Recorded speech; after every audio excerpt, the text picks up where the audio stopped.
At the emergency department, 17-year-old Mike is brought in by his parents. He has a fever, headache, and photophobia. On clinical examination, Mike has neck stiffness, and Kiernig and Brzezinski signs are positive. Lumbar puncture reveals a predominantly neutrophilic pleocytosis, elevated protein, and low glucose. Next to Mike is 27-year-old Helen, who came in with a fever, headache, and confusion for the past 72 hours. Kiernig and Brzezinski signs are negative. Head CT reveals patchy temporal lobe enhancements. Finally, there's 60-year-old Lucia, who is brought in by her family because of a seizure. She also complains of headache and has a mild fever. There's no neck stiffness, and Kiernig and Brzezinski signs are negative. 2 weeks ago, Lucia had an episode of otitis media, for which she was treated with antipyretics and analgesics. She has no history of epilepsy. Head CT reveals a single ring-enhanced lesion in the right temporal lobe. Okay, so all three people suffer from a central nervous system infection. CNS infections include meningitis, which is when pathogens infect the meningeal layers, encephalitis, when the pathogens infect the brain parenchyma, meningoencephalitis, where the infection starts in the meninges and then spreads into the brain parenchyma, and abscess, which is when pathogens wall themselves off in the brain. Okay, so let's take a closer look at the various forms of CNS infections, starting with meningitis. Meningitis can be caused by any pathogen that infects the meninges. When it's caused by viruses, mycobacteria, fungi, or parasites, it's called aseptic meningitis because routine bacterial cultures of the cerebrospinal fluid are negative. The most common cause of aseptic meningitis is a group of viruses called enteroviruses, like echovirus and Coxsackie virus. Despite viral meningitis being much more common, acute bacterial meningitis is more life-threatening. The bacteria that is most likely to be responsible will depend on the individual's age. For example, in infants less than 3 months, the most common causes in descending order are Group B Streptococci, Escherichia coli, and Listeria monocytogenes. In adolescents 13 to 17 years old, the most common causes are Neisseria meningitis, followed by Streptococcus pneumoniae and Haemophilus influenza. In non-adolescent children 3 months to 12 years and in adults, Streptococcus pneumoniae is the most common cause, followed by Neisseria meningitis and Haemophilus influenza. It's also important to consider Listeria monocytogenes in adults over the age of 50 or those who are immunocompromised. Also, Staphylococcus aureus is more common in individuals with a history of neurosurgical procedures or trauma to the head. Other rare but extremely important bacterial causes include Mycobacterium tuberculosis, Lyme meningitis, Rocky Mountain spotted fever, and neurosyphilis. These are separated from the other causes because they're usually associated with a specific risk factor. For example, tuberculosis meningitis' biggest factor is traveling to an endemic area or working with a high-risk population. Lyme meningitis is caused by the spirochete Borrelia burgdorferi, and individuals can have a history of travel to an endemic region like the northeast of the United States. Finally, Rocky Mountain spotted fever is caused by Rickettsia rickettsii and is carried by Dermacenter dog tick. It is endemic to Central and South America as well as the southeast United States. Neurosyphilis is rare, but it can arise in individuals with a history of untreated syphilis, especially in immunocompromised individuals. Alright, now let's move on to viruses, which can cause aseptic meningitis, meningoencephalitis, or pure encephalitis. Pure encephalitis without meningitis is usually caused by viruses, most commonly enteroviruses. Herpes simplex virus, or HSV, is another very high-yield cause of viral encephalitis. It can result from a primary infection, but more commonly happens during reactivation. This is when an HSV infection is being suppressed by the immune system and only the latent virus that settled in the sensory ganglia survives in the body. When the immune system is compromised, like when the individual is taking corticosteroids, the latent HSV can escape into the bloodstream and reach the brain, where it will typically affect the temporal lobes. Okay, now other viruses that can cause CNS infections include arboviruses like West Nile virus, which use a mosquito vector. Although mumps is quite rare due to vaccination, in unvaccinated individuals, it can cause viral meningitis as well as encephalitis. Measles can also cause encephalitis during the acute phase of the illness. However, even after the acute infection has resolved, a form of encephalitis called subacute sclerosing panencephalitis, or SSPE, can appear up to 10 years later and is typically fatal. Varicella zoster virus, or VZV, can also cause a life-threatening form of encephalitis, particularly in immunocompromised individuals. Okay, now when it comes to fungi, remember that they typically cause CNS infections only in immune-compromised people. So first, we have Cryptococcus neoformans, which is found in soil and bird droppings. It is transmitted via the respiratory route where it could colonize the lungs. However, in HIV positive individuals with a CD4 positive T cell counts below 100, Cryptococcus neoformans can spread to the brain, causing meningitis or encephalitis. Another very similar fungi is Coccidioides immitis, which is also a soil-dwelling fungi transmitted via the respiratory route. In HIV positive individuals with a CD4 positive T cell count below 200, it could cause a disseminated infection, resulting in meningitis. As for parasites, a particularly fatal form of meningoencephalitis is called Naegleria fowleri, which is an amoeba. This organism is called the brain-eating amoeba, and it's usually acquired from fresh water. It makes its way to the brain through the nasal passages, like when someone dives into water and it rushes up through the cribriform plate.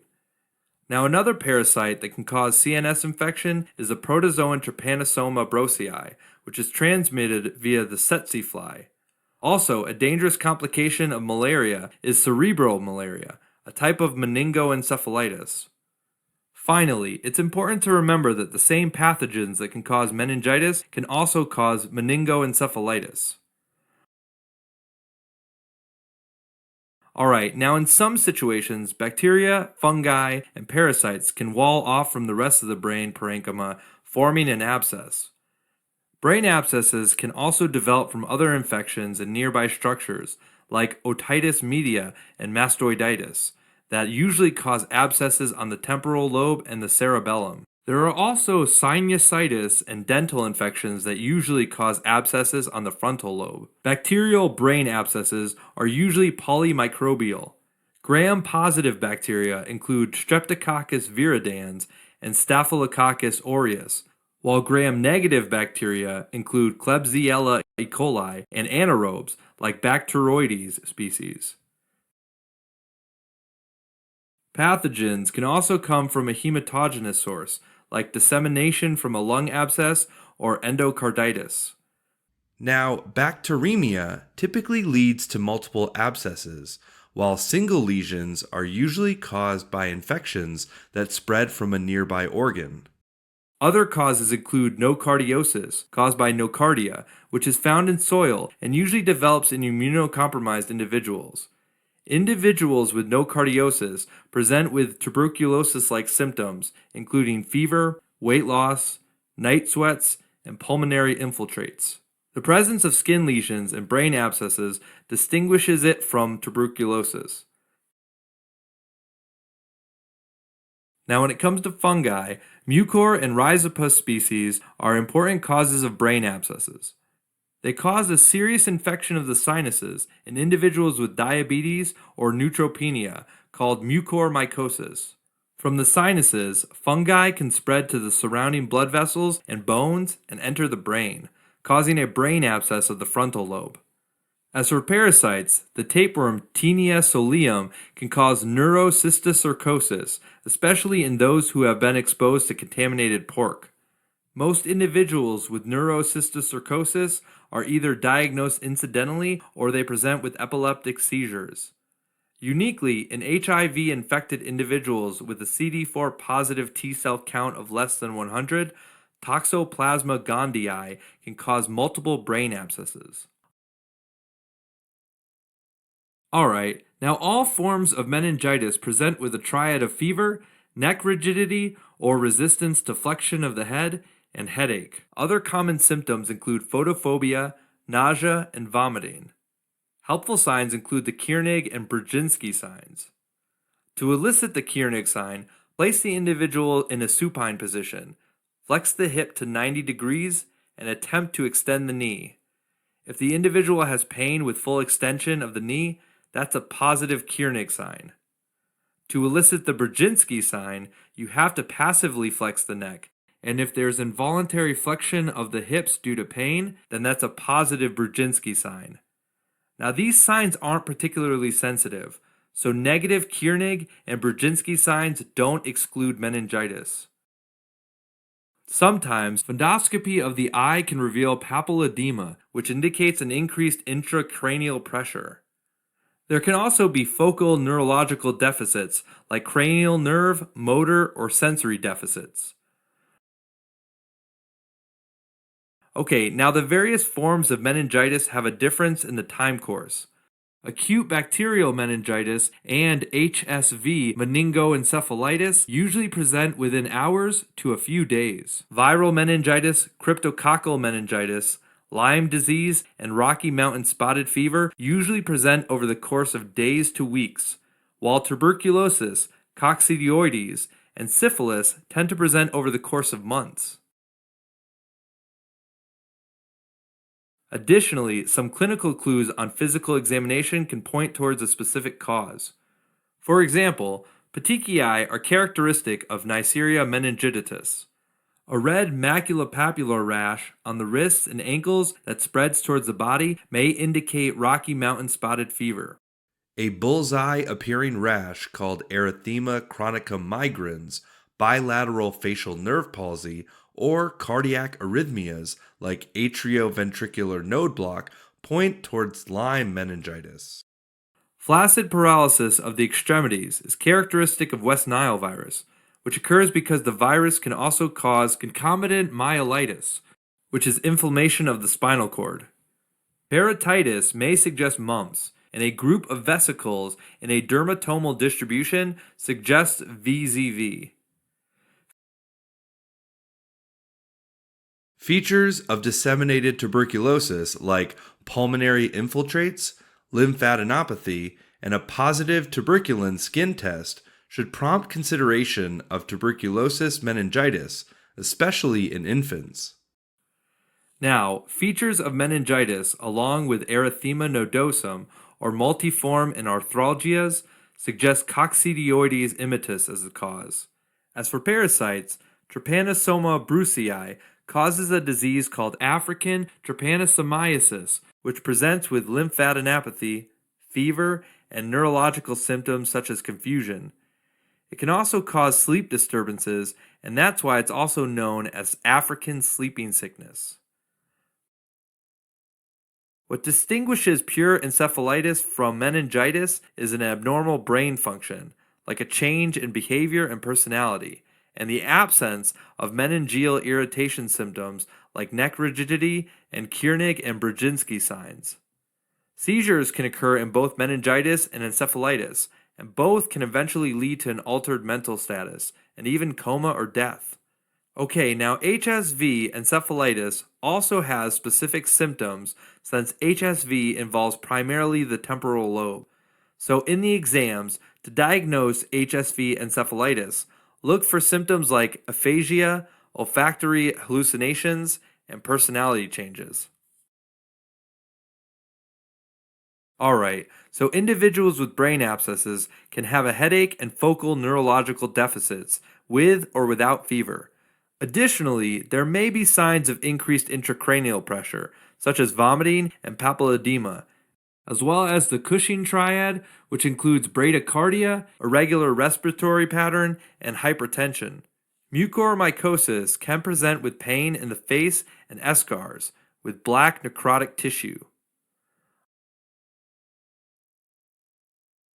Okay, now let's switch gears and talk about diagnosis and treatment. When meningitis or encephalitis is suspected, the key diagnostic procedure is a lumbar puncture to obtain a CSF sample. However, before that, it's important to know the contraindications.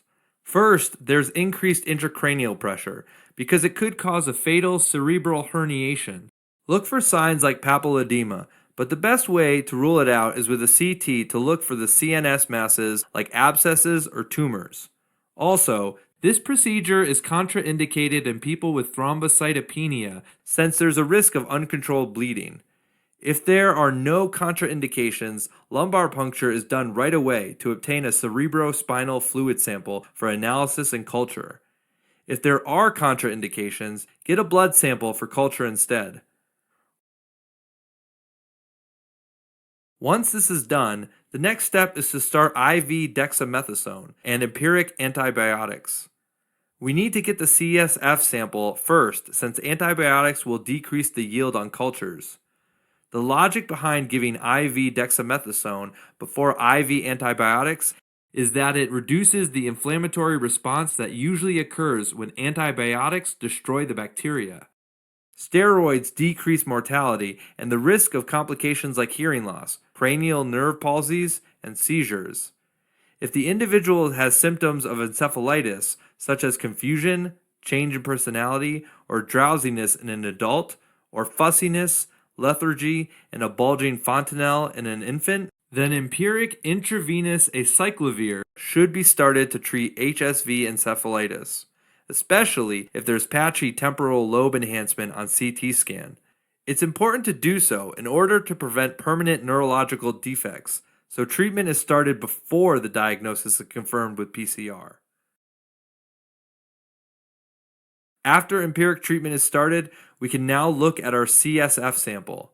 A high-yield concept is that the bacteria, viruses, and fungi cause different changes in the cerebrospinal fluid, and this can help you narrow down the pathogen. So the first thing to know is that with meningitis, the opening pressure will be increased the most in bacterial meningitis. There's moderate or slight increase in fungal and tuberculosis infections, and normal or slightly increased pressure in most viral meningitis.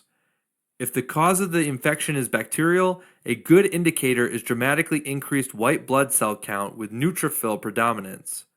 Mild leukocytosis with a lymphocyte predominance is likely due to viral, tuberculosis, or fungal infections. Next, let's look at protein level. This tends to be highly elevated in bacterial and tuberculosis infections since they tend to disrupt the blood-brain barrier more, causing serum protein to leak into the CSF. Fungal and viral infections cause a mild elevation or even normal protein level. For glucose level, bacteria, fungi, and tuberculosis cause a large decrease. This is because both the pathogens and the immune cells they attract use the glucose as an energy source. Additionally, bacteria interfere with the normal glucose transport to the brain, reducing its levels in the CSF even further. On the other hand, since viruses don't metabolize glucose, the glucose levels remain normal or slightly decreased if it's a viral infection. Next, we have the Gram stain. Gram-positive bacteria, such as Streptococcus pneumoniae and Listeria monocytogenes, stain purple, while gram-negative bacteria, such as Neisseria meningitis, turn red or pink. Alright, now in bacterial meningitis, the gram stain result can be done immediately, whereas the culture can take up to 5 days, although most pathogens grow within 48 hours. So if the culture is negative, then this effectively rules out acute bacterial meningitis. When it comes to viruses, tuberculosis, and fungi, specific tests will be needed since they won't show up on gram stain. In tuberculosis meningitis, it's possible to detect the pathogens with an acid-fast stain. Since culture can take weeks, a TB PCR is preferred because it's faster and more sensitive. If cryptococcal meningitis is suspected, an India ink stain is obtained on the cerebrospinal fluid, which shows broad budding yeast and a thick fungal capsule that does not take up the stain. Also, a brain CT or MRI can reveal lesions that look like soap bubbles. However, the latex agglutination test that detects the cryptococcal capsular antigen is more sensitive and specific. In coccidioida meningitis, microscopic examination of the cerebrospinal fluid may reveal spherules that include Coccidioides endospores. However, serum serology is the mainstay of diagnosis. As for the parasites, in Naegleria fowleri meningoencephalitis, CSF is obtained to look for amoebas, while in Trypanosoma brucei infection, trypanomastogotes can be found on the blood smear. To look for viral meningitis, PCR for HSV, enteroviruses, and in some cases VZV can be done. Also, the presence of red blood cells in the cerebrospinal fluid suggests herpes simplex encephalitis due to hemorrhagic destruction of the temporal lobes. Additionally, if West Nile virus is suspected, then a serology of the cerebrospinal fluid is obtained for the West Nile virus IgM antibody. In the right clinical context, PCR for other viruses like measles, mumps, or influenza may also be obtained. Finally, since pure encephalitis is mainly caused by viruses, the same viral investigations sent for meningitis can also be sent here. Because of the high chance of increased intracranial pressure, a lumbar puncture is always contraindicated in an individual with a brain abscess. The first step is to get a head CT or MRI, which will show a brain abscess as a ring-enhancing lesion with central necrosis. The MRI is more sensitive than CT in detecting brain abscesses, but a CT is usually easier to obtain emergently. To diagnose and treat brain abscesses, a combination of surgical drainage and antibiotics are needed. The preferred method of drainage is stereotactic aspiration, which is a CT or MRI guided needle aspiration of the abscess. This is both diagnostic and therapeutic because a sample can be sent off for gram stain and culture, and aspiration shrinks the abscess. Now, toxoplasmosis can be diagnosed based upon serology and biopsy showing tachyzoites. In mucormycosis, biopsy demonstrates broad, irregular, non-septate hyphae branching at 90 degrees, which are pathognomic for mucormycosis. Okay, so once the blood cultures are obtained, empiric antibiotics can be started to treat the most likely pathogens. One regimen includes vancomycin to cover methicillin-resistant Staphylococcus aureus and streptococci, ceftazidime to cover the gram-negatives including Pseudomonas, and metronidazole to cover the anaerobes. Because the infection is walled off, antibiotics need to be given for 4 to 8 weeks. Additionally, steroids may be added if there are signs of increased intracranial pressure. There are rarer causes that are not treated by empiric antibiotic therapy, such as nocardiosis, which is classically treated with trimethylprimsulfamethoxazole, and neurocysticercosis, which is most often treated with albendazole. Now, the approach to HIV-infected individuals with a CD4 positive T cell count less than 100 is quite unique. Primary central nervous system lymphoma and toxoplasmosis can cause ring-enhancing lesions in this population. If there is a single ring-enhancing lesion, then the likelihood of lymphoma is high and a brain biopsy is done. However, if there are multiple ring-enhancing lesions, then it's more likely to be toxoplasmosis, and empiric treatment with pyrimethamine and sulfadiazine is started. After 2 weeks of treatment, if there's clinical improvement, then this confirms that it was indeed toxoplasmosis, and treatment is continued. However, if there is no improvement, then the diagnosis is likely lymphoma, and the lesion is biopsied to confirm the suspicion. Finally, mucormycosis is treated with amphotericin B or isovuconazole.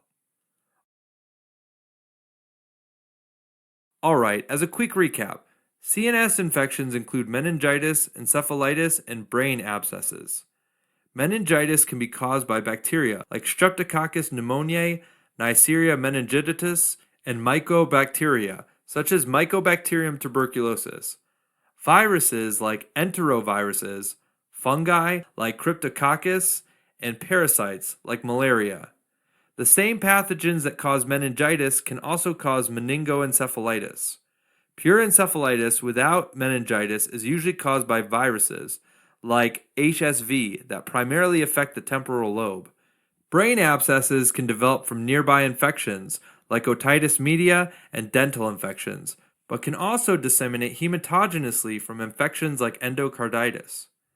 Diagnosis of a CNS infection can be made based on clinical presentation, lumbar puncture, and a head CT or MRI. A CSF sample should be obtained via spinal tap before starting empiric antibiotic treatment, except when an abscess or other causes of increased intracranial pressure is present. If the infection doesn't resolve with empiric therapy, pathogen-specific treatment needs to be used after identifying the cause. Now back to the patients. Due to his clinical presentation, Mike most probably has meningitis. Key clues include the meningeal signs like neck stiffness and Kiernig and Brzezinski sign. The lumbar puncture findings show leukocytosis with neutrophil predominance, high protein, and low glucose. This is the typical finding for bacterial meningitis. Gram stain and culture of the cerebrospinal fluid will be done to find the specific pathogen, and empiric antibiotic therapy is started. Okay, Helen and Lucia both had fever, headache, and neurological symptoms without meningeal signs. We should suspect viral encephalitis in Helen's case, since she has a headache, fever, and confusion. Meningitis is unlikely due to the lack of meningeal signs. The patchy temporal lobe enhancement on head CT suggests HSV as the causative pathogen. A PCR of the CSF will confirm the diagnosis, but a cyclovir should be started before the diagnosis is confirmed. For Lucia, the head CT showed a single ring-enhanced lesion, most likely a brain abscess. Another clue is her recent history of otitis media, which is the likely source of the abscess. Remember that in her case, a spinal tap is contraindicated due to increased intracranial pressure.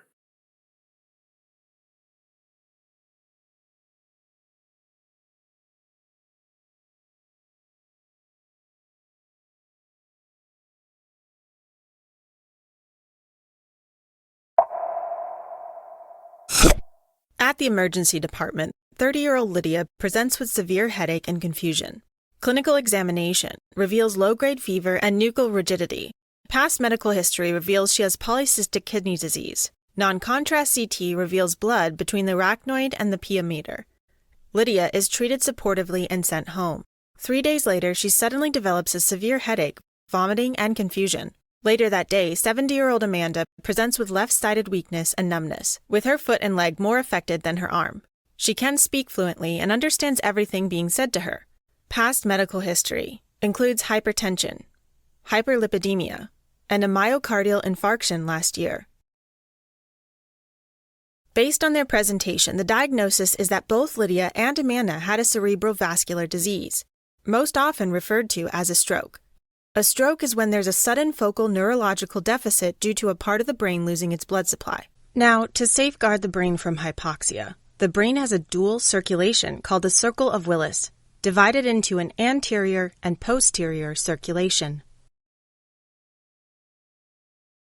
The anterior circulation starts in the neck, where the common carotid artery splits into the external and internal branches. The internal carotid passes through the carotid canal of the temporal bone of the skull and into the cranial cavity. Once inside, the internal carotid artery gives off branches. First are the middle cerebral arteries that supply the lateral portions of the frontal, parietal, and temporal lobes. It's also important to remember that the middle cerebral arteries supply the two language areas, Broca's and Wernicke's. From the initial segment of the middle cerebral arteries, small perforating arteries called lenticulostriate arteries arise to supply a part of the basal ganglia, called the striatum, which includes the caudate and putamen. as well as the internal capsule. And that's something you absolutely must remember for the exams.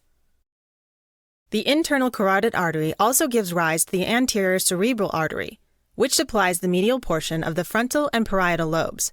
The two anterior arteries connect with one another via a short blood vessel called the anterior communicating artery, forming the anterior portion of the circle of Willis. An important area, supplied by the anterior circulation, is the cortical homunculus, which is kind of a neurological map of the areas and proportions of the brain that are in charge of the motor and sensory functions for different parts of the body. The motor homunculus belongs to the frontal lobe, while the sensory homunculus is right behind it in the parietal lobe. Knowing the distribution of the cortical homunculus is important because the stroke will manifest as symptoms involving the body area that is controlled by the affected brain area, and this gives us a clue to where the stroke occurred. The cortical homunculus can be represented as a body lying on top of the brain like this, where each body part lies on top of its corresponding brain area. The toes are represented first, and then as one moves down, progressively higher parts of the body are represented, until the last part is the face. These representations on each side of the brain control the corresponding opposite side of the body. Now, the medial area of the homunculus, representing the lower body, is supplied by the anterior cerebral artery, while the lateral area representing the upper body and face is supplied by the middle cerebral artery. Moving on, the posterior circulation starts with the vertebral arteries, which head up through the transverse foramina of the cervical vertebra and then through the foramen magnum into the cranial cavity. The vertebral arteries send branches that form the anterior spinal artery, which supplies the medial medulla and the anterior portion of the spinal cord above the level of T8.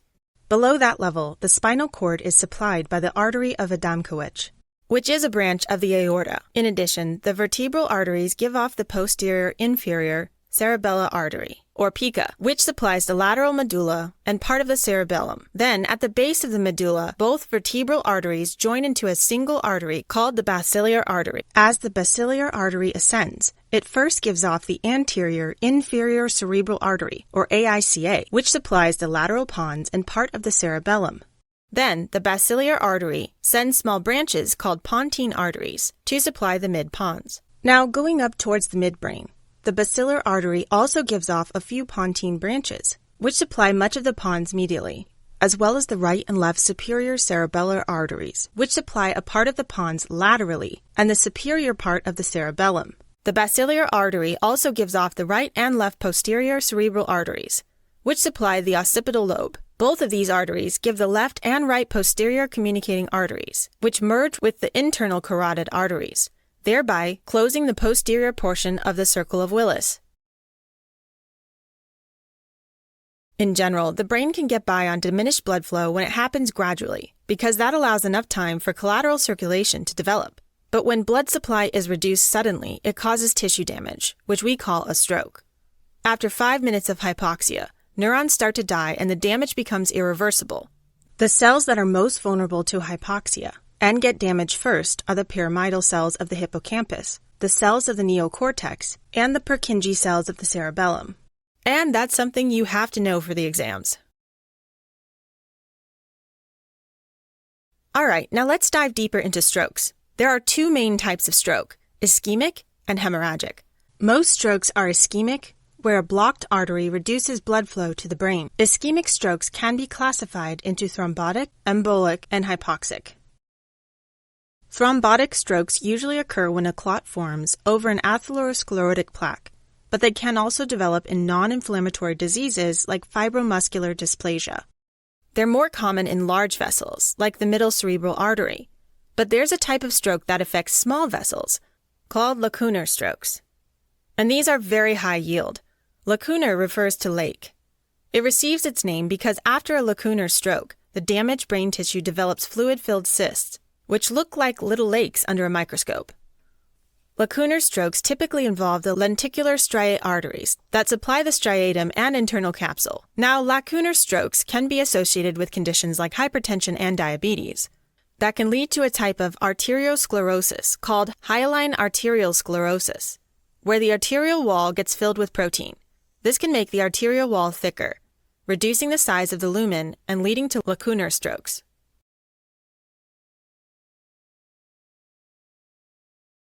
Next, embolic strokes occur when a blood vessel is blocked by an embolus. If it arises from the heart, it's called cardioembolic, and that usually occurs in the setting of an atrial fibrillation, where blood pools in the atria and can become clotted. That clot can then travel up to the blood vessels, supplying the brain. Now, another cause of embolic stroke that gets frequently tested is infective endocarditis. Vegetations can detach from the infected valve to float through the bloodstream, and these are called septic emboli. Mind that septic emboli from the left side of the heart can lodge in the atrial circulation of the brain, causing a stroke, while right-sided ones usually lodge in the pulmonary circulation. More rarely, there might be a paradoxical embolus that dislodges from the right side and then slips through an atrial septal defect or patent foramen ovale. It enters the left atrium, and from there it can head off to the brain, causing a stroke. Now, an embolus can also dislodge from a thrombus or atherosclerotic plaque in the carotid arteries, and that results in a thromboembolic or atheroembolic stroke. Rarely, there might be a paradoxical embolus which dislodges from a thrombus in the veins, like a deep vein thrombosis, and then slips through an atrial septal defect or patent foramen ovale, enters the left atrium, and from there to the brain. Finally, there's hypoxic stroke, aka hypoxic ischemic encephalopathy, or global cerebral ischemia, which develops when there's systemic hypoperfusion or hypoxemia. This can occur in cardiovascular surgeries during cardiac arrest due to ischemia during birth and things like septic shock or drowning.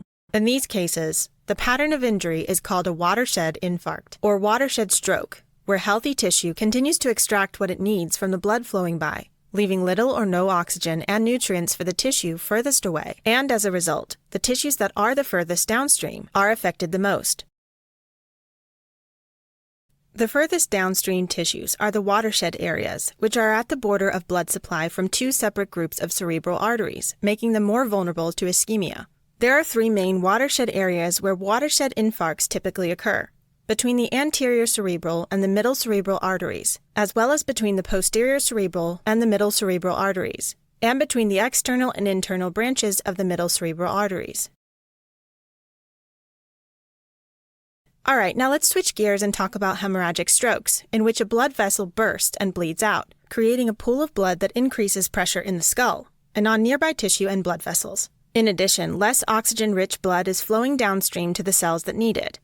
Healthy tissue can die from both the direct pressure and the lack of oxygen within a few hours. Increased pressure within the skull can lead to brain herniation, which is when the brain moves across the structures in the skull. These structures include the falx cerebelli, which divides the two halves of the brain, the tentorium cerebelli, which divides the occipital lobes from the cerebellum, and the foramen magnum, which is the hole in the base of the skull where the spinal cord connects with the brain. A hemorrhagic stroke can be caused by either an intracerebral hemorrhage or a subarachnoid hemorrhage. Intracerebral hemorrhage is when the bleeding occurs within the brain and is usually caused by hypertension, which can cause microaneurysms, or Charcot-Bouchard aneurysms. These are so small that they are not visible with angiography. Charcot-Bouchard aneurysms are most likely found on small arteries that supply deep gray matter structures. So, intracerebral hemorrhage due to hypertension usually occurs in the basal ganglia, which is supplied by the lenticulostriate arteries, especially in the putamen, but it can also occur in other deep gray matter structures, like the thalamus, pons, or cerebellum. Another cause of intracerebral hemorrhage is degenerative disease like cerebral amyloid angiopathy, in which abnormal amyloid proteins deposit in the walls of small to medium-sized blood vessels in the brain. This weakens the structure of the vessel walls and makes them prone to recurrent hemorrhage. Cerebral amyloid angiopathy usually manifests in the elderly with multiple asymptomatic microbleeds, restricted to the cerebral cortex or superficial cerebellar regions.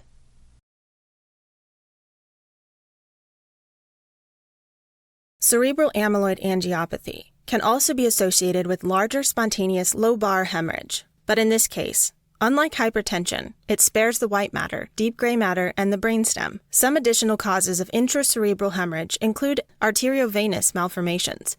which are abnormal vessels that can easily rupture, as well as conditions like vasculitis and vascular tumors, like hemangiomas. Intracerebral hemorrhage can also arise after an ischemic stroke. Arteries within the ischemic tissue are themselves made up of endothelial cells that die off. If there's a reperfusion or a return to blood flow, there's an increased chance that the damaged blood vessel might rupture and cause a hemorrhage. This is called a hemorrhagic conversion. Next, there's subarachnoid hemorrhage, which is extremely high yield. Here, bleeding occurs between the middle and inner layers of the meninges, so between the arachnoid and pia mater respectively. The most common cause of subarachnoid hemorrhage in general is head trauma, which is the most common cause of a spontaneous or primary subarachnoid hemorrhage, is a rupture of an aneurysm. Now, sometimes subarachnoid hemorrhage can be caused by both, since even minimal trauma could lead to rupture of an occult aneurysm. Most cerebral aneurysms arise in the anterior half of the circle of Willis, typically in bifurcations, most often between the anterior communicating artery and the anterior cerebral artery. For the test, you have to know that the most common aneurysms in the brain are saccular cerebral aneurysms, aka Berry aneurysms, which have a characteristic rounded shape on one side of the artery.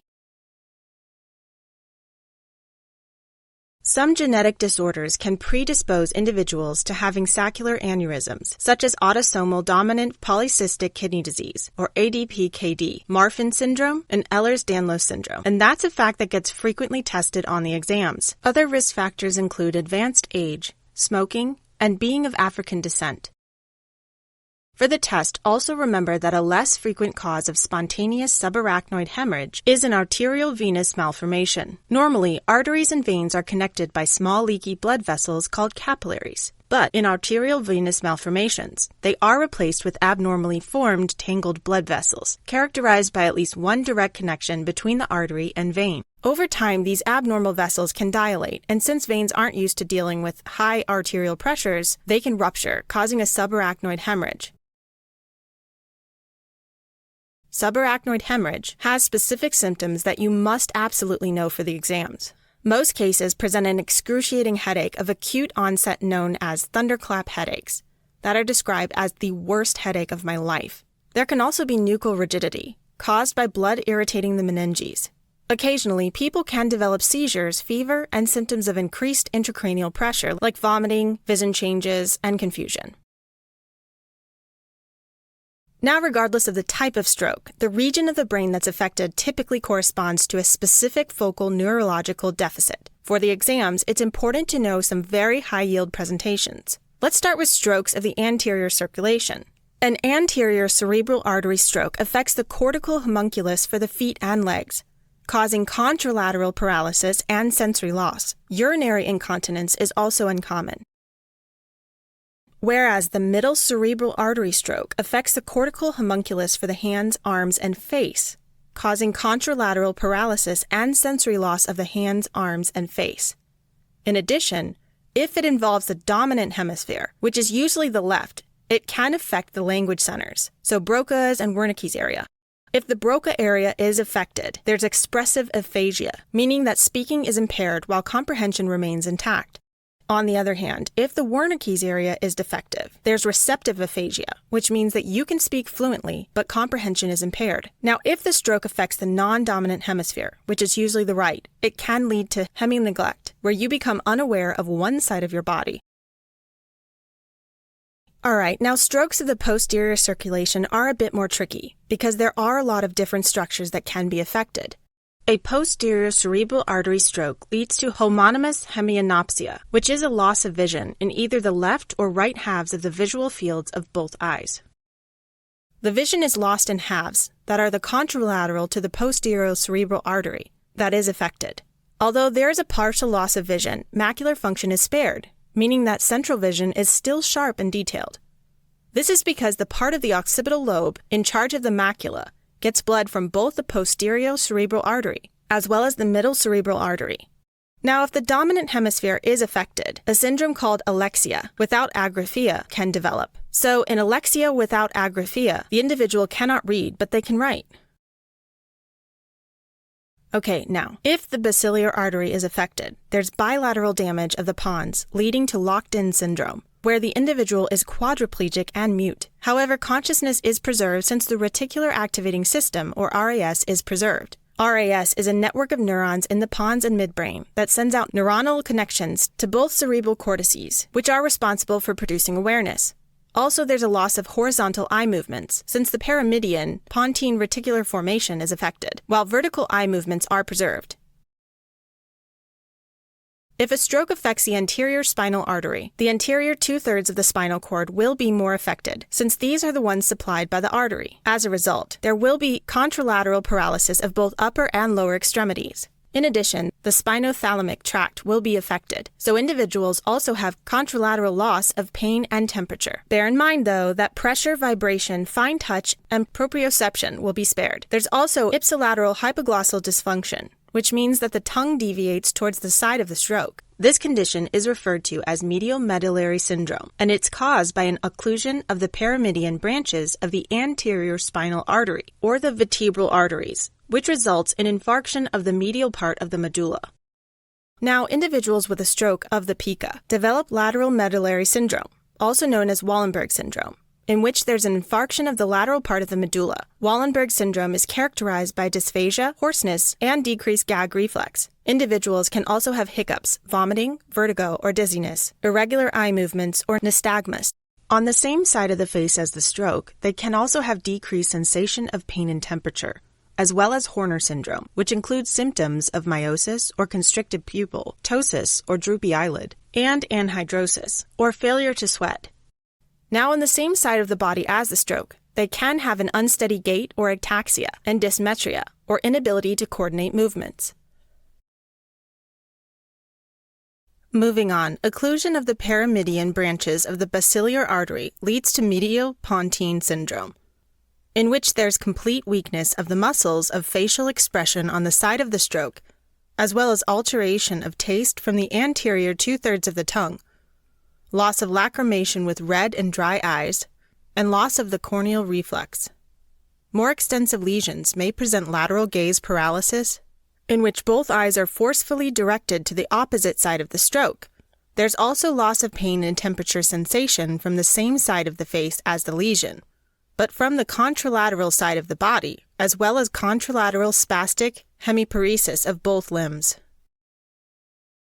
Finally, a stroke that affects the AICA, or the superior cerebellar artery, leads to lateral pontine syndrome, in which there's facial paralysis with decreased lacrimation, salivation, and taste from the anterior two-thirds of the tongue.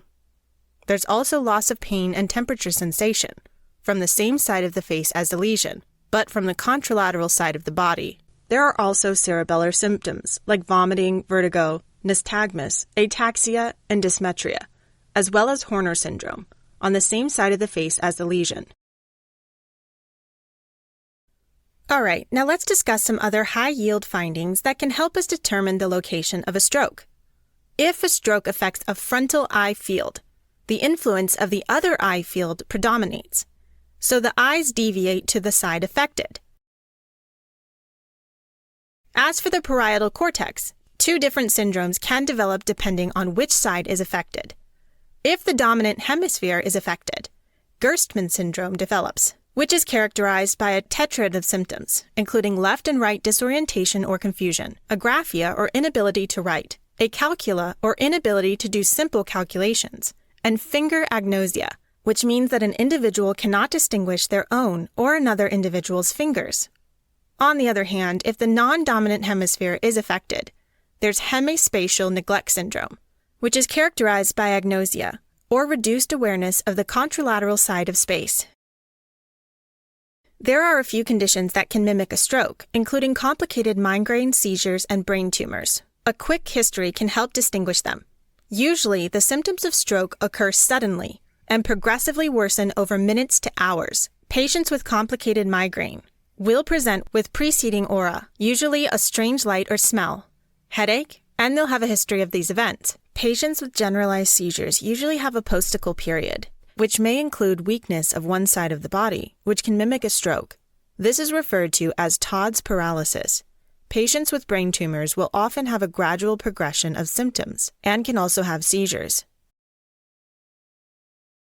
Next, a non-contrast CT scan is the imaging of choice for diagnosis. This has to be done before any treatment is given. And that's also something you have to remember for the test. Contrast should be avoided to prevent mistaking contrast for blood. Blood on the CT shows up as white or hyperdense and includes a hemorrhagic stroke. The absence of blood indicates an ischemic stroke. An MRI takes longer to perform, but it's more sensitive than CT. MRI images can detect a stroke that occurred within 3 to 30 minutes, while a CT scan can detect a stroke that occurred only after 6 to 24 hours. In a subarachnoid hemorrhage, a non-contrast CT scan shows blood in the ventricular cisterns, interhemispheric fissures, and within the sulcus. Mind that small subarachnoid hemorrhages can be missed. Now, if a spontaneous hemorrhage is suspected, but the CT is negative, a lumbar puncture can be done to look for red blood cells in the CSF. If the blood has been in the CSF for a few days, it may appear yellowish due to heme getting metabolized into bilirubin, which is called xanthochromia. On the other hand, in a case of a traumatic subarachnoid hemorrhage, a lumbar puncture is contraindicated due to the high intracranial pressure and the risk of brain herniation. Now, if the stroke symptoms resolve on their own over the course of minutes to hours, then it's considered a transient ischemic attack, or TIA, which is defined as a brief episode of neurological dysfunction caused by loss of blood flow and ischemia in the brain, spinal cord, or retina, but without cellular death or infarction, so the effects are reversible once the episode is over. Absence of infarcts on CT or MRI can help confirm the diagnosis. A TIA is managed by figuring out the risk of subsequent stroke, taking into account the patient's age, blood pressure, and clinical features, and the duration of the TIA and the presence of diabetes. If the individual has a high risk, hospitalization and monitoring for 1 day is required. Alright, so a brain autopsy is not needed for diagnosis, but it would show specific microscopic and macroscopic changes that are very high yield. Under a microscope, the first changes appear after 12 to 24 hours, although irreversible damage actually begins after 5 minutes of hypoxia. The neurons appear red with eosinophilic cytoplasms, loss of Nissl substance, which is a large granular body normally found inside neurons, and pycnotic nuclei. Red neurons are indicative of irreversible damage. Then at 24 to 72 hours, there's necrosis and neutrophilic infiltration. Now at days 3 to 5, there's infiltration from the macrophages of the brain, called microglial cells, which phagocytize damaged neurons. But after 1 to 2 weeks, reactive astrocytes come to the site in a process called astrocytosis or gliosis, since astrocytes are a subtype of glial cells. Now, capillaries also start to form around the necrotic area. After 2 weeks, scar tissue has been formed to fill the empty space. Okay, now macroscopically, after 1 week to 1 month, there's liquefactive necrosis. And that occurs when the microglial cells that contain hydrolytic enzymes completely digest the dead cells into a soft, creamy substance full of dead immune cells, like a cream-filled donut. They're basically liquefying the dead brain tissue, and that's why it's called liquefactive necrosis. After approximately 1 month, the brain tissue is replaced by a cystic cavity that's surrounded by the glial scar. Now, the treatment for a stroke depends on what type it is. In ischemic stroke, the treatment of choice is thrombolysis with recumbent tissue plasminogen activator, or RTPA, which must be given within 4.5 hours of symptom onset. After this time frame, blood vessels might become too fragile and damaged, so giving RTPA can lead to a hemorrhagic stroke.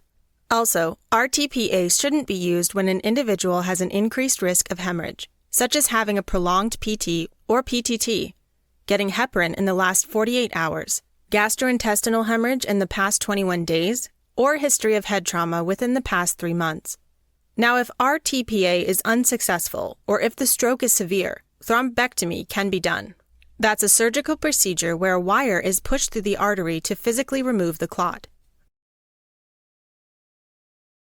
Medical treatment of an intracerebral hemorrhage includes medications to control hypertension and relieve intracranial pressure. In terms of surgery, a craniotomy is often helpful at relieving intracranial pressure when there's a bleed near the surface of the skull. In a craniotomy, part of the skull bone is removed to drain any accumulated blood and relieve pressure. Alternatively, if there's a bleed that's located deep in the brain tissue, stereotactic aspiration can be done to aspirate off blood and relieve intracranial pressure. Stereotactic aspiration is done under a CT scanner to help guide a needle to the exact spot where blood needs to be drained.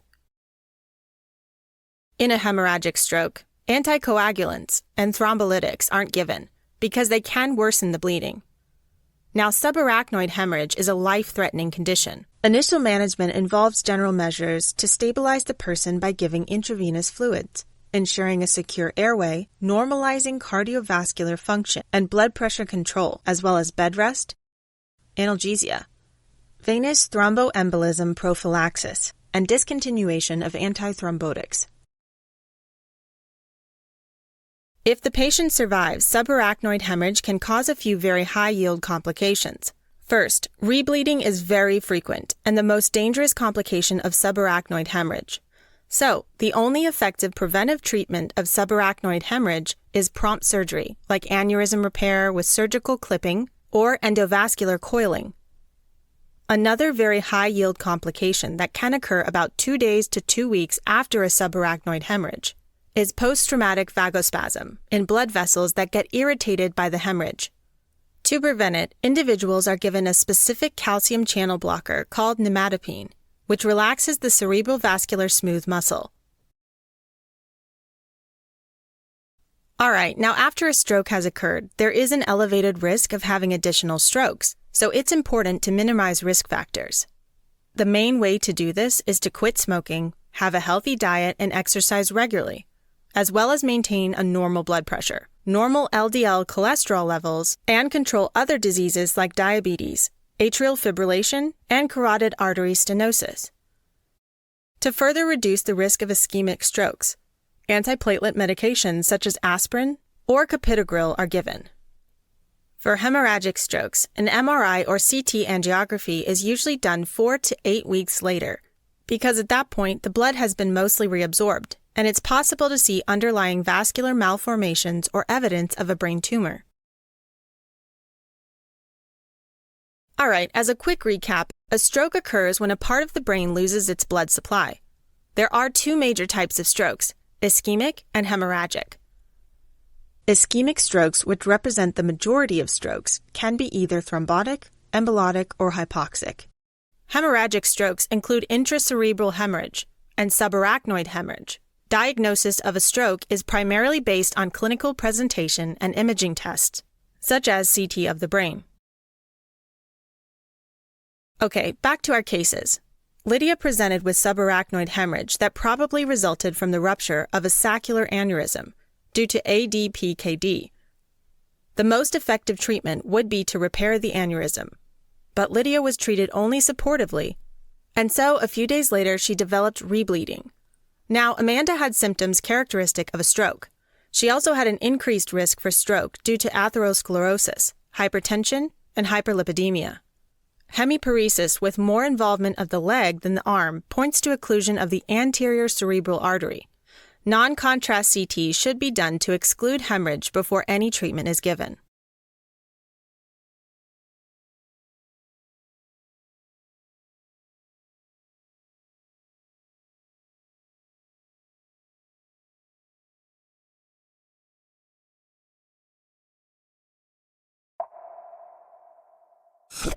At the physician's office, a 30-year-old male named Alex came in because of headaches and dizziness for the past few months. He also often stumbles while walking and recently fell down the stairs.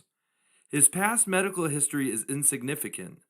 MRI of the brain and spinal cord shows herniation of the cerebellar tonsils. Next to Alex, there's a mother with her 4-year-old child named Evie who had recurrent urinary tract infections.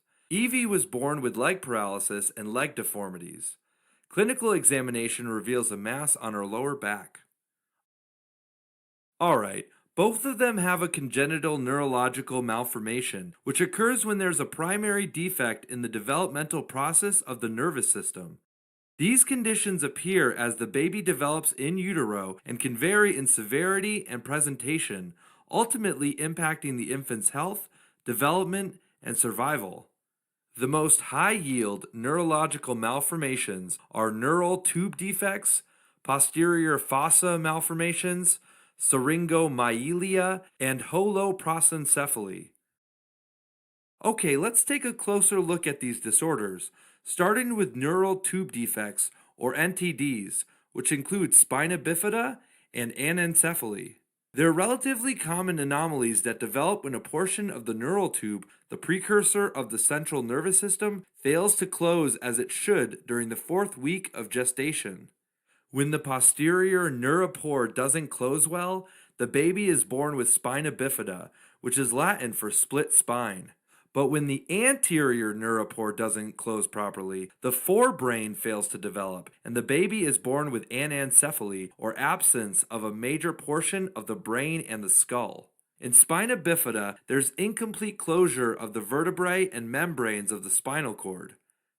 A very high yield risk factor for NTD is folate, or vitamin B9 deficiency in the mother.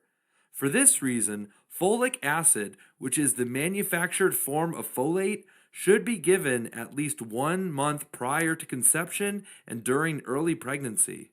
Another important concept for the exams is that certain medications can also increase the risk for an NTD because they interfere with folate metabolism.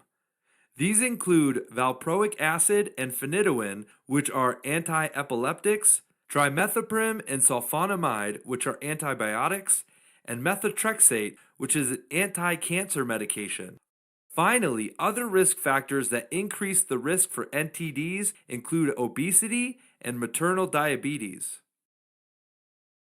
Okay, now clinical presentation depends on the type of NTD. Let's start with spina bifida that has 4 important subtypes: spina bifida occulta, meningocele, myelomeningocele, and myeloschisis.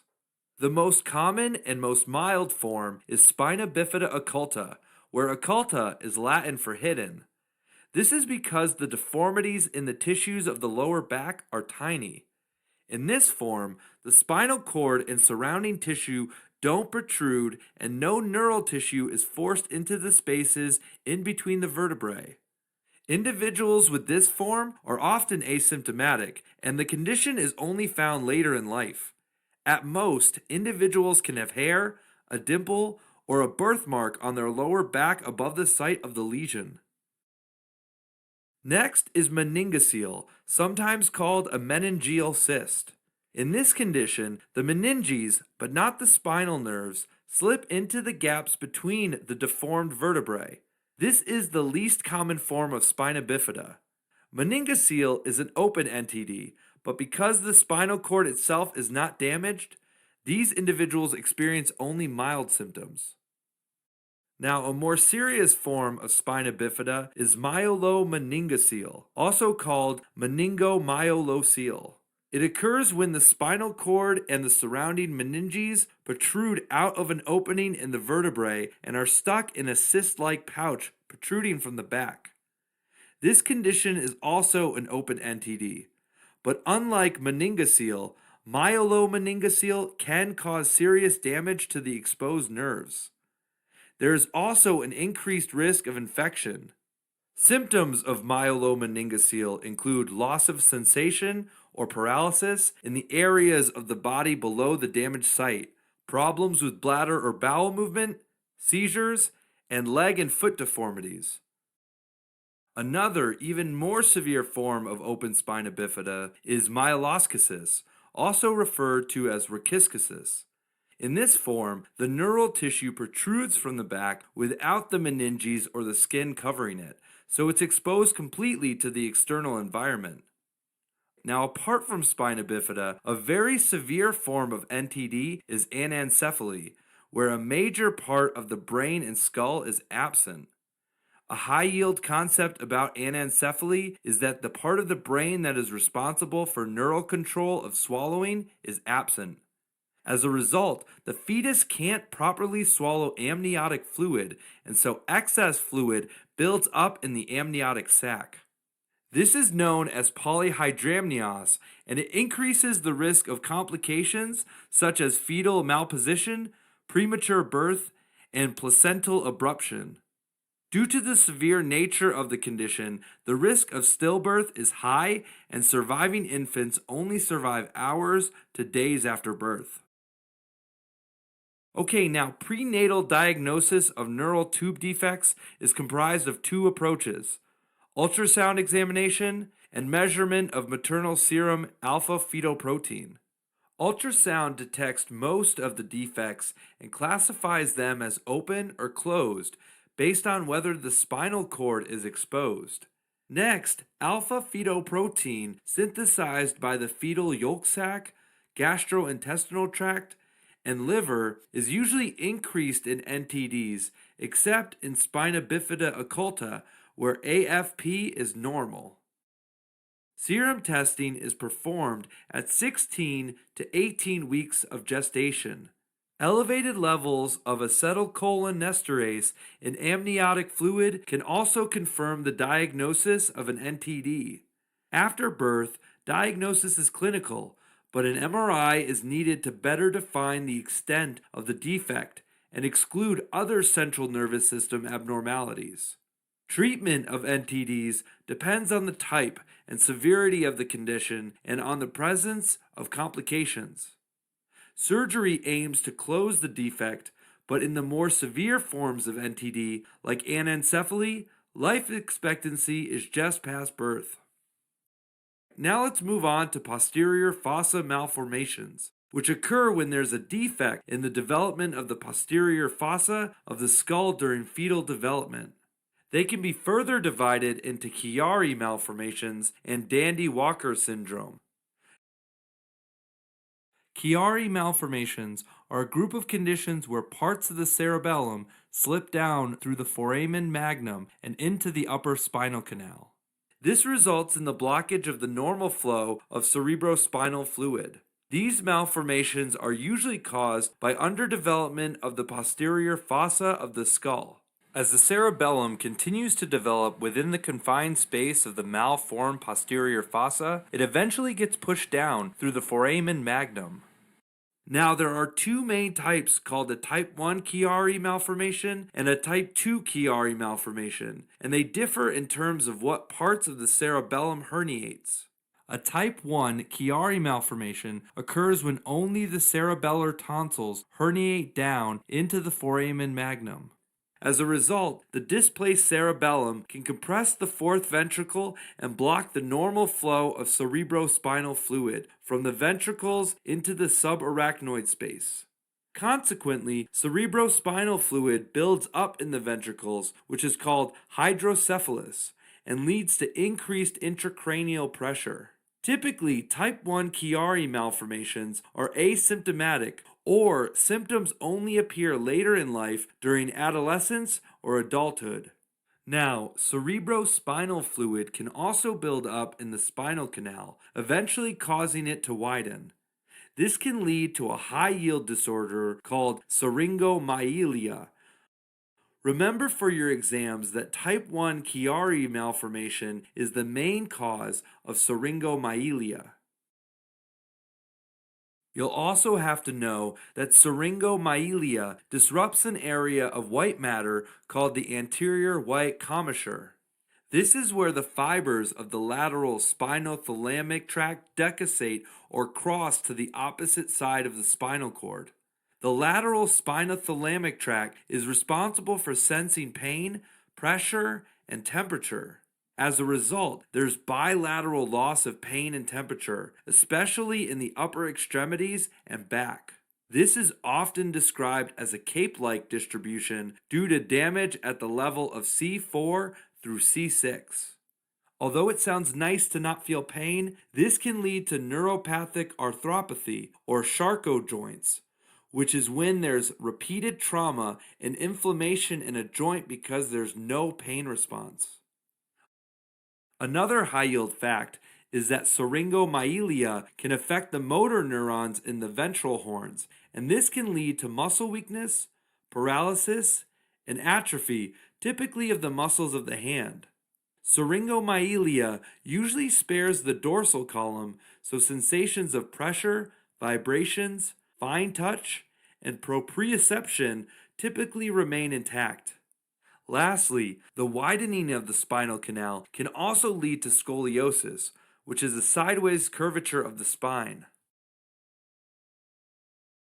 Now moving on to type 2 Chiari malformation, which is the classic Chiari malformation, also called an Arnold-Chiari malformation. It's much more severe and is therefore more readily apparent in childhood. Like in type 1, there is herniation of the cerebellar tonsils, but a type 2 Chiari malformation includes the herniation of the cerebellar vermis as well. As a result, type 2 Chiari malformations are almost always associated with non-communicating or obstructive hydrocephalus. Furthermore, type 2 Chiari malformations are commonly associated with myelomeningocele. Now, the symptoms of Chiari malformations depend on which structures of the brain and spinal cord are affected. For the exams, it's important to remember that type 1 Chiari malformation is often asymptomatic or symptoms develop in adolescence or adulthood. Individuals typically present with severe headaches and signs of cerebellar dysfunction like vertigo or dizziness, nystagmus or irregular eye movements, and ataxia or an unsteady gait.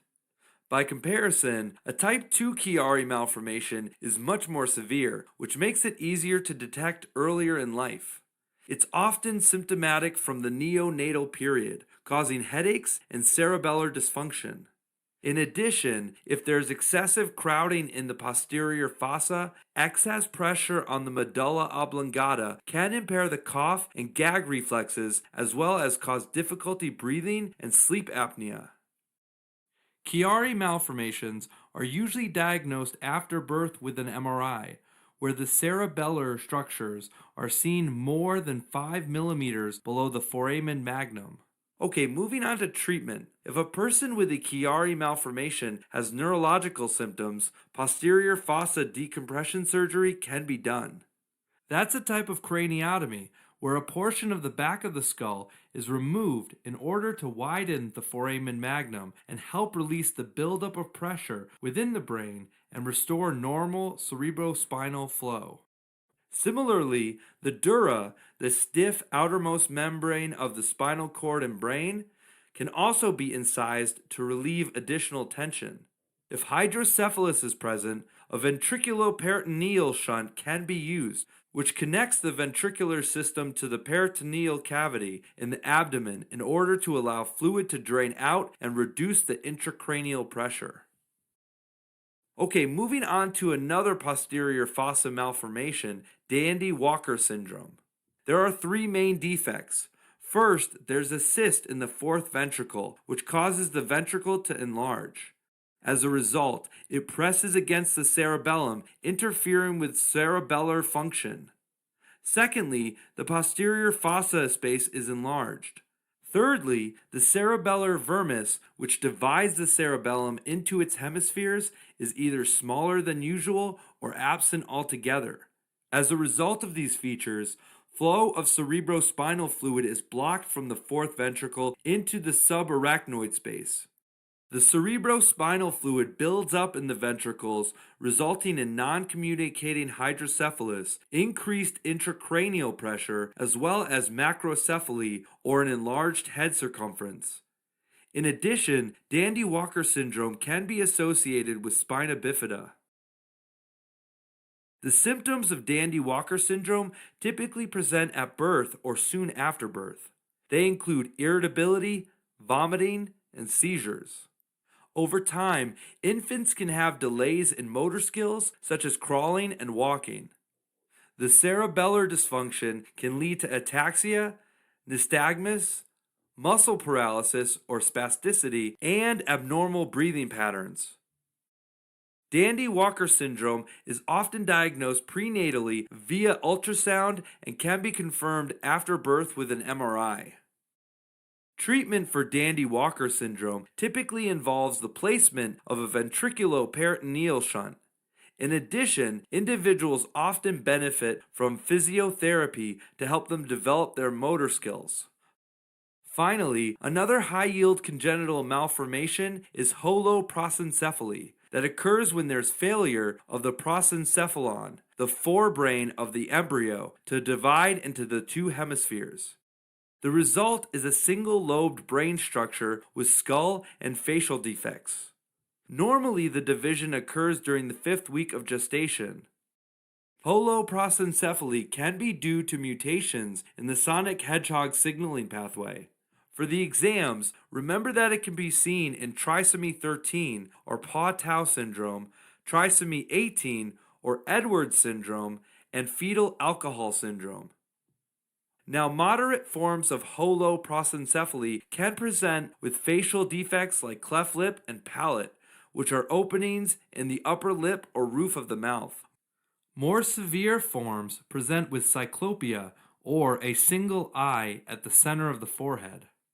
This can occur because when the forebrain fails to divide into the two hemispheres, the two orbits don't divide into two cavities either, remaining in a single cavity. For diagnosis, a brain MRI reveals fused cerebral hemispheres and a single ventricle. Also, there's fusion of the basal ganglia and absence of the olfactory nerves. Treatment of the moderate forms includes surgery to repair defects. The severe forms of holoprosencephaly are fatal. Alright, as a quick recap, congenital neurological malformations include neural tube defects like spina bifida and anencephaly, and posterior fossa malformations like Chiari malformations and Dandy-Walker syndrome. Both of the posterior fossa malformations can lead to syringomyelia. Finally, there's holoprosencephaly, where the prosencephalon doesn't divide normally. Diagnosis of these disorders are made with imaging tests such as ultrasound or brain MRI. For NTDs, laboratory tests such as measurement of maternal serum alpha-fetoprotein are a useful screening tool. Okay, back to the patients. Alex had headaches and symptoms of cerebellar dysfunction that appeared recently. MRI showed cerebellar herniation, and this is concurrent with type 1 Chiari malformation where symptoms appear later in life. For Evie, due to the presence of leg paralysis, leg deformities, and a mass on her lower back, Evie most likely has myelomeningocele. Myelomeningocele can also cause bladder problems and lead to recurrent urinary tract infections.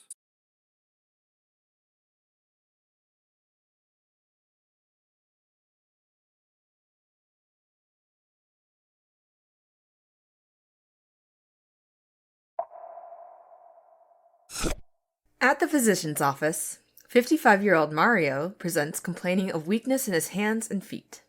These symptoms have gradually progressed over the past couple of months.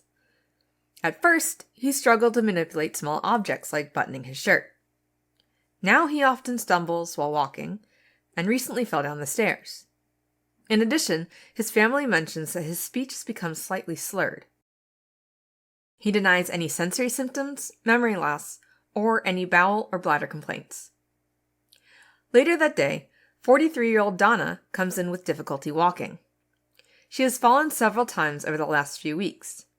Her past medical history is significant for HIV infection, which was diagnosed a few years ago. On neurologic examination, her pupils are small and irregularly shaped and do not react to light, but constrict with accommodation. The sensations of pressure, vibration, fine touch, and proprioception are also reduced throughout the lower extremities. She has a wide-based gait and cannot maintain balance with her eyes closed. Based on the initial presentation, both Mario and Donna have some form of spinal cord disorder. Okay, so let's talk about physiology first, real quick. If we zoom in at a cross-section of the spinal cord, we'll see that it's composed of both gray and white matter. Gray matter is found within the medial portion of the spinal cord and has two dorsal or posterior horns that contain cell bodies of sensory neurons, and two ventral or anterior horns that contain cell bodies of motor neurons. In the center of the gray matter, there's a small cavity called the central canal, which is filled with cerebrospinal fluid that provides nutrients and mechanical support. Surrounding the gray matter is white matter, which consists of the axons of various neurons, and they're organized into tracts that carry information to and from the brain. For your exams, there are a few main tracts to remember. First, there's the spinothalamic tract, which is an ascending pathway, and it's divided into two parts. The lateral tract carries sensory information for pain and temperature, while the anterior tract carries information for crude touch, or the sense one has been touched without being able to localize where they were touched. For this to happen, a first-order neuron found inside a dorsal root ganglion carries sensory input from the skin to the dorsal horn of the spinal cord, where it synapses with the second-order neuron. And that neuron ascends 1 to 2 vertebral levels and decussates, or crosses, to the opposite side of the spinal cord via an area of white matter called the anterior white commissure. The secondary neuron then ascends up the length of the spinal cord via the spinothalamic tracts, and eventually synapses with a third-order neuron located in the ventral posterior nucleus of the thalamus. This third-order neuron then sends its axon up to the sensory cortex of the brain, letting you know that it's a sensory signal. Next, there are two ascending dorsal column tracts. The fasciculus gracilis, which carries sensory information from the lower trunk and legs, and the fasciculus cuneatus, which carries sensory information from the upper trunk and arms. These tracts both carry sensations like pressure, vibration, fine touch, which is where you can localize where you are touched, and proprioception, which is an awareness of your body's position in space. Once again, for this to occur, a first-order neuron collects sensory information, but, in this case, ascends up along the same side of the whole length of the spinal cord to reach the lower level of the medulla oblongata, where it synapses with the cell body of a second-order neuron in the nucleus cuneatus. The second-order neuron then sends off an axon that crosses over to the opposite side of the medulla and travels up to the ventral posterior nucleus of the thalamus to synapse with the third-order neuron. Then, the third-order neuron sends up an axon that carries the sensory signals to the sensory cortex of the brain. Once your brain receives all that information, it may decide that it wants a muscle to contract. So, to do that, it sends a signal from an upper motor neuron in the motor cortex through a descending pathway known as the corticospinal tract in the midbrain and crosses to the opposite side of the medulla before continuing down the spinal cord. There, it synapses with lower motor neurons in the anterior horn. The lower motor neuron then sends out an axon that synapses with the muscle it innervates. Similar to that, there's also the corticobulbar tract. Upper motor neurons from the motor cortex travel through the corticobulbar tract to reach the brainstem and cross over to the opposite side of the pons or medulla, where they synapse directly with the nuclei of lower motor neurons that make up cranial nerves. And these control the muscles of your head and neck. Now, for your exams, it's important to know that with both an upper and a lower motor neuron lesion, the muscle won't be able to contract, which will result in muscle weakness or a decrease in muscle power. But there are a few key facts that will help you differentiate between the two. So with an upper motor neuron lesion, muscle tone or resistance to passive stretch will be increased, also known as spastic paralysis. Muscle bulk will be normal, and deep tendon reflexes will be hyperactive. There's also a unique feature known as the Babinski reflex. So normally, when stroking the lateral aspect of the sole of the foot, there's plantar or downward flexion of all the toes. When there's dorsiflexion of the big toe and fanning of the other toes, that's called a Babinski reflex. In contrast, in a lower motor neuron lesion, muscle tone will be decreased, which is also known as flaccid paralysis. There will be muscle atrophy, and deep tendon reflexes will be hypoactive or absent. And the unique feature here will be fasciculations, which are small muscle twitches under the skin. Okay, so let's take a closer look at the different types of spinal cord disorders. Starting with the ones affecting motor neurons of the two anterior horns. The first is spinal muscular atrophy, or SMA. This is actually a group of hereditary disorders that cause degeneration of lower motor neurons. For your test, remember that they are all a result of a deletion of the survival motor neuron gene, or SMN1 gene, found on chromosome 5, and are inherited in an autosomal recessive pattern. SMA type 1, also called Verdnig-Hoffmann disease, is the most common subtype, where babies often appear normal at birth and in the first few weeks of life develop hypotonia or low muscle tone and symmetric flaccid paralysis, which is worse proximally than distally, and is initially more obvious in the legs, making it hard for them to do things like sit up. This is why they're sometimes described as floppy babies. They can also have weakness in the muscles involved in sucking, chewing, and swallowing.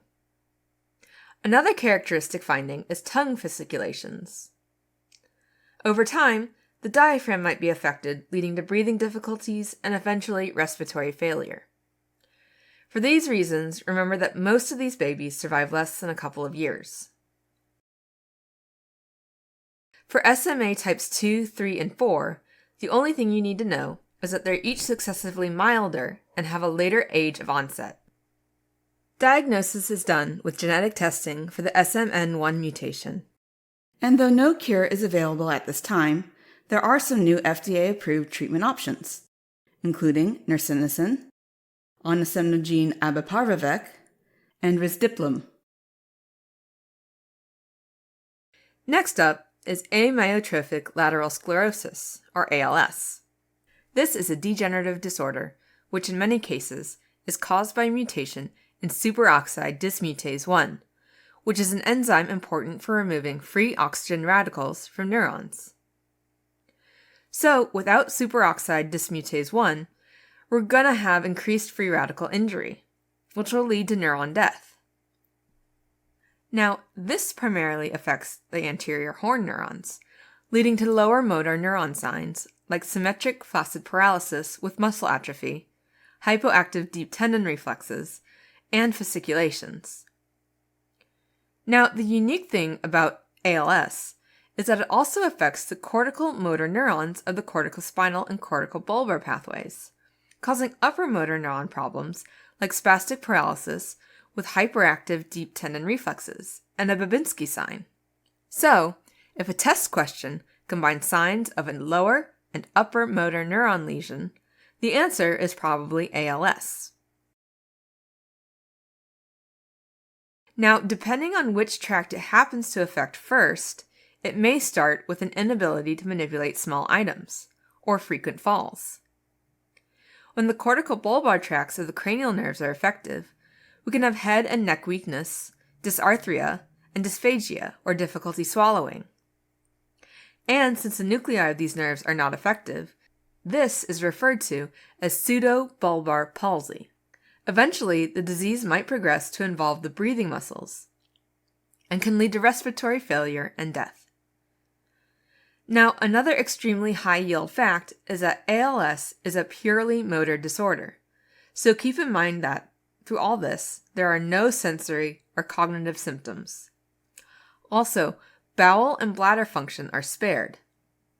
Diagnosis is mainly clinical, and a new but commonly tested treatment option is riluzole. This is a medication that's a sodium channel blocker, but it's unclear how it helps with ALS. Moving on to occlusion of the anterior spinal artery. This can cause a spinal cord infarction and can be iatrogenic, such as during surgery for aortic aneurysm repair. It may also occur as a complication of trauma, aortic dissection, thrombosis, embolism, vasculitis, and severe hypotension.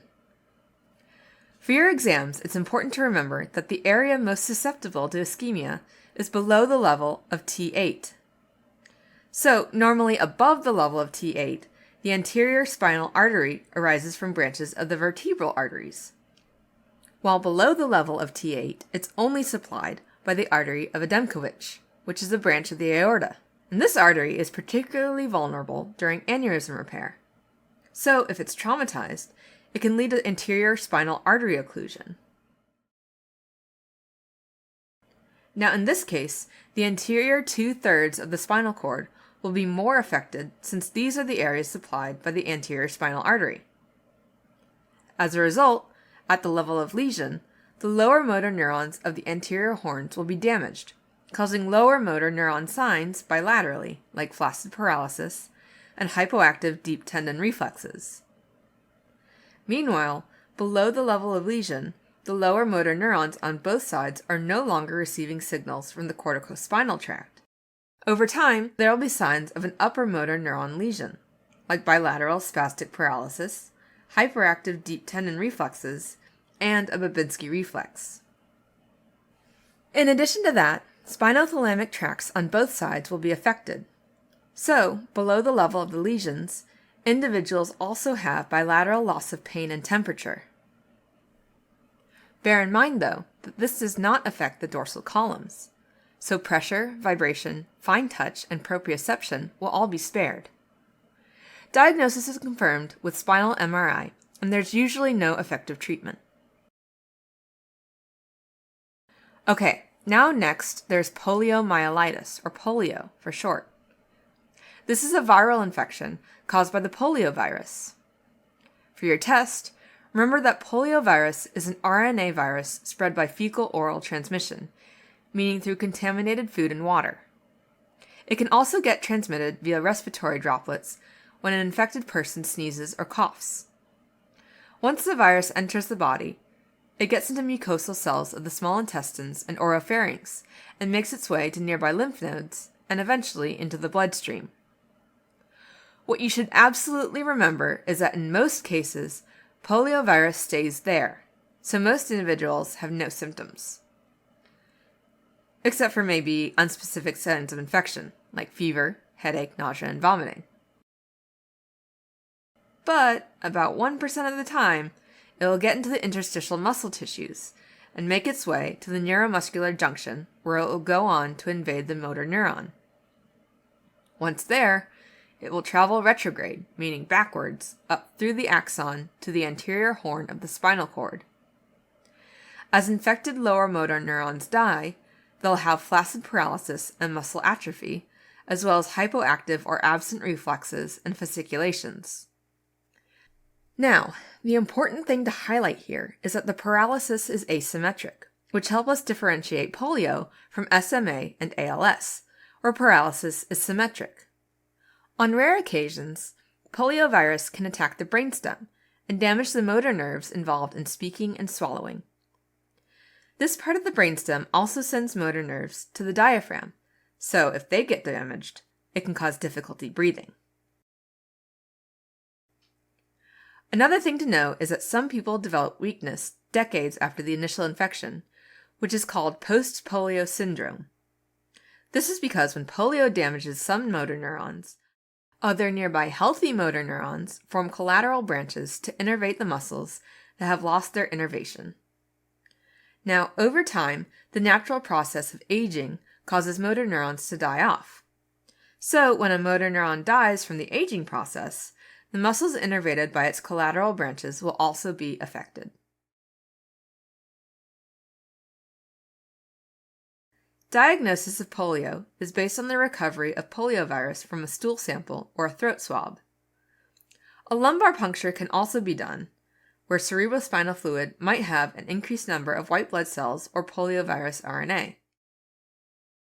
There's no treatment for polio, but fortunately, it's possible to prevent infection with vaccination, an extremely high-yield topic for your exams.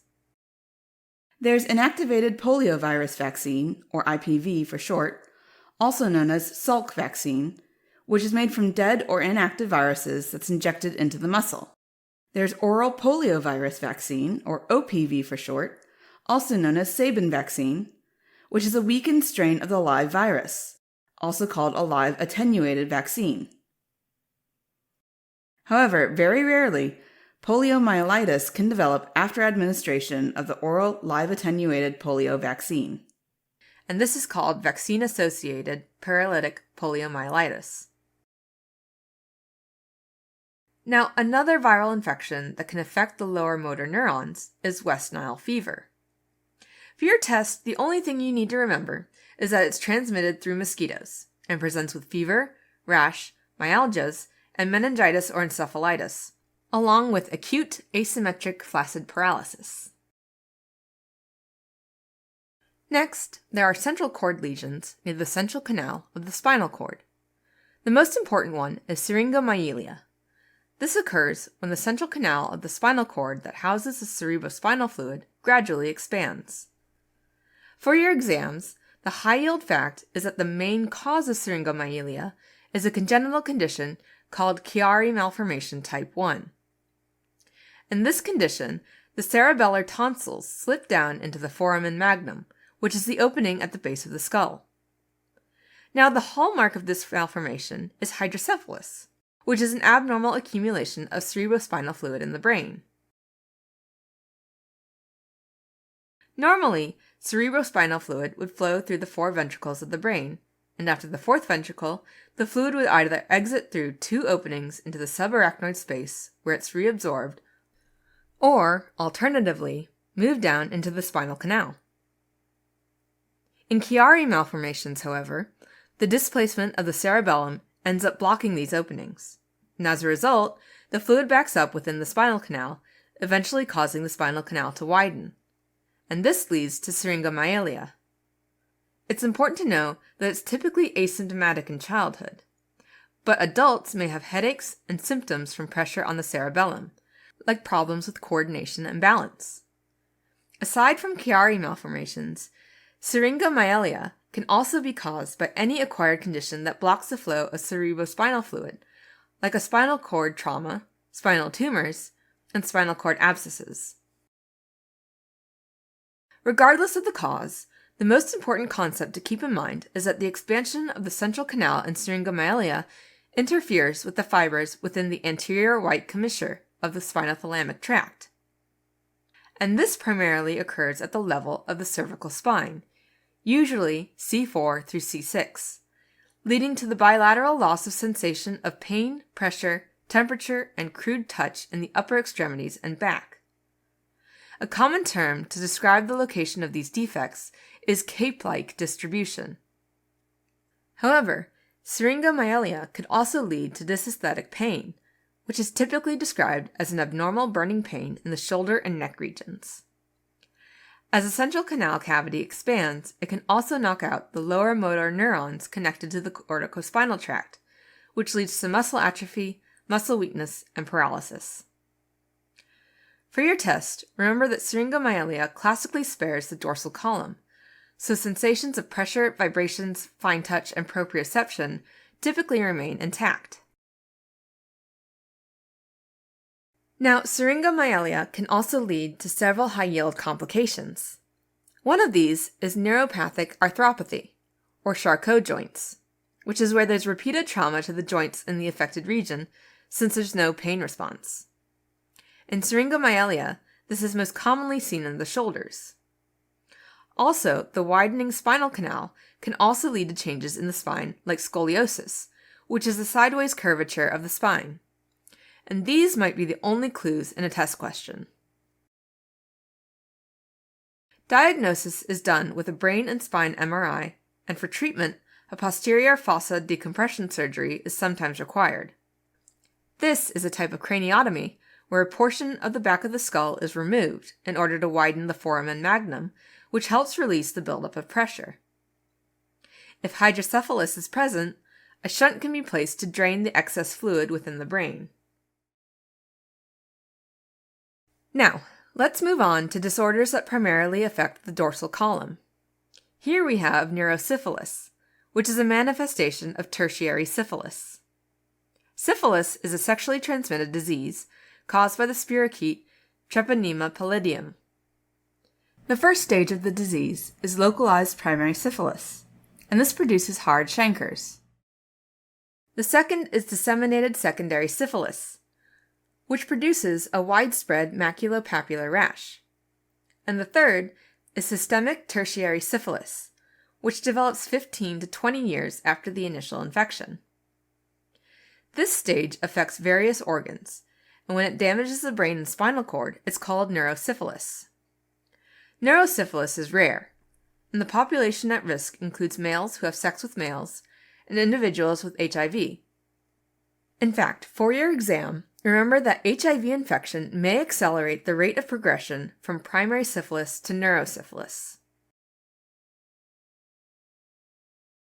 Now, what happens in neurosyphilis is that the spirochetes invade the dorsal columns of the spinal cord, resulting in a loss of the sensations of pressure, vibration, fine touch, and proprioception. This is also known as tabes dorsalis.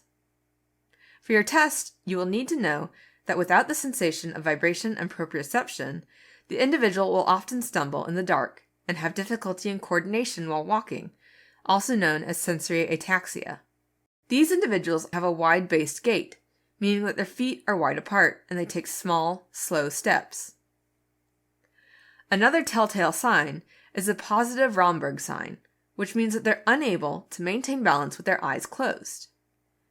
Remember that the vestibular organs in the ears, eyes, and the nerves that sense proprioception all take part in maintaining balance. You need at least two of these systems working to maintain balance. So, when people with neurosyphilis close their eyes, only the vestibular system is working, so they can't maintain balance. Now, it's also common for spirochetes to invade dorsal nerve roots that carry sensory information to the spinal cord. Irritation of these sensory roots typically manifests as sharp shooting pains, as well as hypoactive or absent deep tendon reflexes. This is because for a deep tendon reflex to occur, the signal that the muscle has been stretched has to be transmitted via the dorsal nerve root to the spinal cord to excite the lower motor neurons and cause muscle contraction. The dorsal nerve roots that carry sensory signals from the bladder to the spinal cord can also be affected. This means that as the bladder fills to capacity and stretches, that sensory information is not received. The bladder starts to overflow, and this results in a high-yield condition known as neurogenic urinary incontinence. If spirochetes go even further and invade the brain, that can cause slurred speech and altered behavior or memory loss. What's extremely high yield for your exams is that they can also affect the eye, causing the characteristic Argyll-Robertson pupil. This means the pupils lose their light reflex, but still have their accommodation reflex, which means the pupils do not constrict when exposed to light, but they do when focusing on a close-by object. Now bear in mind that examiners may also try to clue you towards neurosyphilis with other manifestations of tertiary syphilis. The most characteristic ones are ascending aortic aneurysms with aortic valve insufficiency and gummas. These are painless, indurated, granulomatous lesions that most commonly appear on the skin, but can also involve the subcutaneous tissue, bones, and other organs. Okay, now if neurosyphilis is suspected, a venereal disease research laboratory, or VDRL test, as well as a rapid plasma reagent, or RPR test, can be obtained from the CSF. The main treatment is penicillin. Similarly, the dorsal columns can be affected by vitamin B12 or cobalamin deficiency. Specifically, B12 deficiency can result in neurological dysfunction called subacute combined degeneration, or SCD. The reason why this happens is that vitamin B12 is an important cofactor that aids the conversion of methylmalonyl-CoA to succinyl-CoA. So, with B12 deficiency, there's too much methylmalonic acid in the body, which builds up in the neurons, specifically in their myelin sheath, causing it to degenerate. What you should definitely remember is that the main sites of involvement are the spinocerebellar tract, resulting in ataxia and recurrent falls, the corticospinal tracts causing spastic paralysis, increased deep tendon reflexes, and the Babinski reflex, and the dorsal columns, causing decreased vibratory and position sense. A good way to remember that is by thinking of SCD as spinocerebellar, corticospinal, and dorsal columns. It can also affect the cerebrum, causing dementia or psychiatric symptoms. These are actually early signs of B12 deficiency. In some cases, peripheral nerves carrying sensory input can also degenerate, resulting in numbness or paresthesia. Now, for your exams, it's important to remember that vitamin B12 is used to synthesize DNA precursors, which is essential for cell division. When B12 levels are low or absent, cell division is impaired, so rapidly dividing cells, like those in the bone marrow, are the most affected. This includes precursors for platelets and both red and white blood cells, leading to thrombocytopenia, anemia, and possibly leukopenia. When all three blood cell lines are affected, it's called pancytopenia. As a response to anemia, the bone marrow compensates by releasing abnormally developed red blood cell precursors called megaloblasts into the blood, and the final result is megaloblastic anemia. Another high-yield cause of pancytopenia with megaloblastic anemia is folate deficiency. Now, it's important to differentiate between these two, since folate deficiency doesn't cause SCD. In fact, if you just give folate, it will mask vitamin B12 deficiency by correcting the megaloblastic anemia without correcting the neurological damage that also occurs. Another way to differentiate these two is serum levels of methylmalonic acid, which will only be elevated in vitamin B12 deficiency. Treatment is with vitamin B12 supplements. Finally, there are two unique spinal cord disorders, the first of which is Friedreich ataxia. This is an autosomal recessive disorder caused by a mutation in the frataxin gene on chromosome 9. This occurs when there's an abnormal repetition of the trinucleotide guanine, adenine, and adenine, or GAA sequence. Frataxin is essential for mitochondrial iron regulation. So, without frataxin, iron builds up inside the cell and reacts with oxygen to create free oxygen radicals, which may lead to cell death. In the nervous system, neuronal death classically affects neurons of the spinocerebellar tract, which transmits sensations about the position of your body parts like your stance, and how flexed your knees, elbows, and wrist joints are. And that leads to progressive problems with coordination and balance, known as ataxia. These problems usually begin in childhood, and affected individuals often fall or stagger when they walk. If the corticospinal tracts are affected, we'll also have upper motor neuron signs like spastic paralysis. Likewise, dorsal column damage will lead to loss of the sensations of pressure, vibration, fine touch, and proprioception, while loss of neurons in the dorsal root ganglia will lead to hypoactive or absent deep tendon reflexes. Now, the unique thing is that Friedreich ataxia also affects the heart, causing hypertrophic cardiomyopathy, which in fact is the most common cause of death in these individuals. And at the same time, in the pancreas, insulin production is impaired and beta cells are affected, leading to diabetes mellitus. For your exams, it's also important to know that skeletal deformities are also common, including kyphoscoliosis and foot deformities, like pes cavus, which is high arch of the foot that does not flatten with weight bearing. So, ataxia plus hypertrophic cardiomyopathy, diabetes mellitus, and skeletal deformities points to Friedreich ataxia. Diagnosis can be done with genetic testing to look for uninterrupted GAA repeats. Currently, there are no treatments available. The second one is Brown-Séquard syndrome, where there's a complete hemisection of the spinal cord.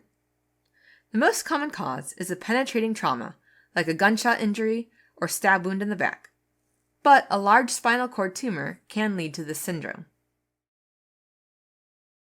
The high-yield concept is a presentation of symptoms and on which side they manifest. So, let's say there's a complete right hemisection of the spinal cord.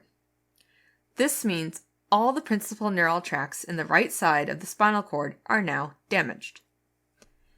Damage to the right-sided corticospinal tract means that below the level of the lesion, the lower motor neurons, like those going to the right leg, are no longer receiving signals from the upper motor neuron, So, there will be signs of an upper motor neuron lesion, like ipsilateral spastic paralysis, hyperactive deep tendon reflexes, and a Babinski reflex. Meanwhile, at the level of the lesion, the lower motor neuron of the right anterior horn will also be damaged, causing right-sided flaccid paralysis and hypoactive deep tendon reflexes. Similarly, there's damage to the dorsal column on the right side, which will lead to loss of fine touch, pressure, vibration, and proprioception in the right side of the body at the level of the injury and below it. Now, the spinothalamic tract is a bit different because it crosses over to the opposite side of the spinal cord, one or two spinal segments above where the first order neurons enter. So, damage to the right spinothalamic tracts will cause loss of pain, temperature, and crude touch sensation from the opposite or left side, beginning one or two segments below the lesion. But at the level of the lesion, the spinothalamic tract on the right side will be damaged. This will lead to complete loss of all cutaneous sensation at the level of lesion on the right. Besides those three tracts, very rarely, a hemisection of the spinal cord above the T1 spinal level can also damage the sympathetic chain that runs alongside the spinal cord and supplies the facial region. This leads to Horner's syndrome on the same side of the face as the lesion, which includes symptoms of miosis or constricted pupil, ptosis or droopy eyelid, and anhidrosis or failure to sweat. So, for your test, remember that ipsilateral to the lesion, there's spastic paralysis and loss of pressure, vibrations, fine touch, and proprioception below the level of the lesion. Flaccid paralysis at the level of the lesion, and maybe Horner sign. And contralaterally, there's loss of pain and temperature sensation one or two levels below the lesion. Diagnosis can be confirmed with an MRI. Alright, as a quick recap, the first group of spinal cord disorders causes anterior horn lesions and includes spinal muscular atrophy, which is an autosomal recessive group of hereditary disorders, with type 1 or Verdnig-Hoffmann disease being the most common and manifesting as a floppy baby, and amyotrophic lateral sclerosis, which combines upper and lower motor neuron lesions with no sensory, cognitive, bowel, or bladder symptoms. There are also infections which include poliomyelitis, caused by the poliovirus, and rarely West Nile fever, which is transmitted by mosquitoes. Both infections cause asymmetric paralysis. The second group includes central spinal cord lesions, and here we have syringomyelia. This occurs when the central canal of the spinal cord gradually expands, most commonly due to a Chiari malformation. The key symptom is a loss of pain, pressure, temperature, and crude touch in a cape-like distribution, as well as Charcot joints and scoliosis. Third, there are disorders affecting the dorsal column. These include neurosyphilis, which is a manifestation of tertiary syphilis and usually affects the dorsal spinal columns, causing loss of pressure, vibrations, fine touch, and proprioception, ataxia, wide-based gait, and a positive Romberg sign. A key sign is Argyll-Robertson pupil. Next, we have vitamin B12 deficiency, which can cause subacute combined degeneration. This presents as impaired sensation of pressure, vibrations, fine touch, and proprioception, spastic paralysis, numbness, or paresthesias. Remember to look for macrocytic anemia in these individuals. Finally, other spinal cord disorders include Friedreich's ataxia, which is an autosomal recessive disorder due to trinucleotide repeats. It presents with ataxia, spastic paralysis, loss of pressure, vibrations, fine touch, and proprioception, and deep tendon reflexes, as well as hypertrophic cardiomyopathy, diabetes mellitus, and skeletal deformities. Lastly, there's Brown-Séquard syndrome, which is when there's a hemisection of the spinal cord resulting in paralysis and loss of pressure, vibrations, fine touch, and proprioception on the same side as the lesion, and loss of pain and temperature sensation on the opposite side of the lesion. Okay, back to our cases. Mario presented with progressive muscle weakness, which started with an inability to manipulate small items and progressed into frequent falls and difficulty with speech. In the absence of any sensory, cognitive, bowel, or bladder symptoms, we know that only motor neurons are affected. On neurological exam, we had upper motor neuron signs like increased muscle tone and deep tendon reflex, and fasciculations, which is associated with lower motor neuron lesions. So, this should make you suspect amyotrophic lateral sclerosis.